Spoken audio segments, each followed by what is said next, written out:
Hey guys, welcome back to Cam's Corner 2.0. I'm your host, as always, Camden Riviere. We're in part 2 of our 4-part progression on volleys. Okay, if you think back to part 1, what we talked about was getting that turn, right? Getting that step in, our racket head staying high, no backswing. And now we're going to progress on that to the hazard end. Originally we were talking about the service end defending the galleries. Now we're going to talk about what happens when you're in the opposite position, when you're the Grille side. All right, so now we need to talk about, first thing is our positioning.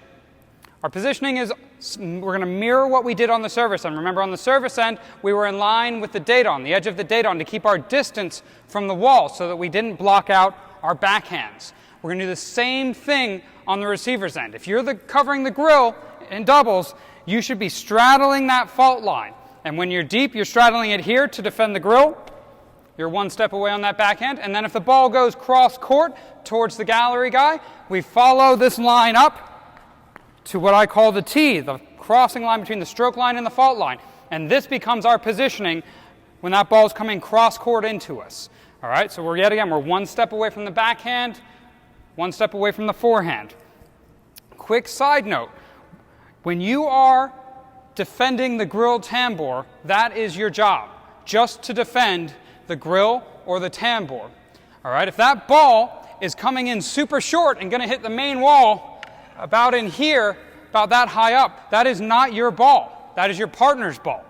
Your job is to defend any ball that's going to hit the Tambour. If the ball is going to hit the wall there, you should leave that ball for your partner to cover behind you and move out of his way to give him the court. All right? So often we see people trying to half volley or take that ball off the wall or even back up and play it. And remember, that negative motion, that backwards motion, means we're going to get a negative result from our shot.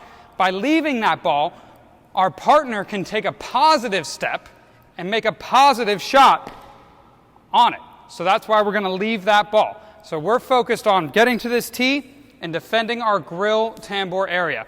Now, specifically today, we're going to talk about the backhand side, because the forehand mirrors what we did on the service end. Turning, stepping in, racket finishing high, ball going back cross court towards the gallery.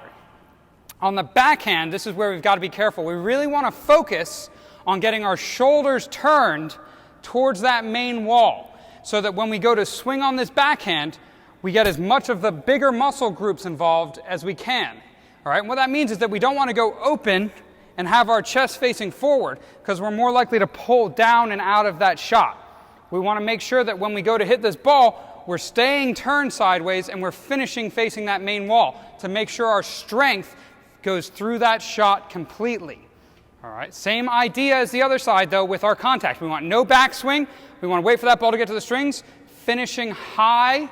All right, our weight going across my diagonal step, just like we've always talked about. It's the same footwork for every shot. We turn, we step in, finishing facing that main wall, rackets finishing high through the shot, going back cross court.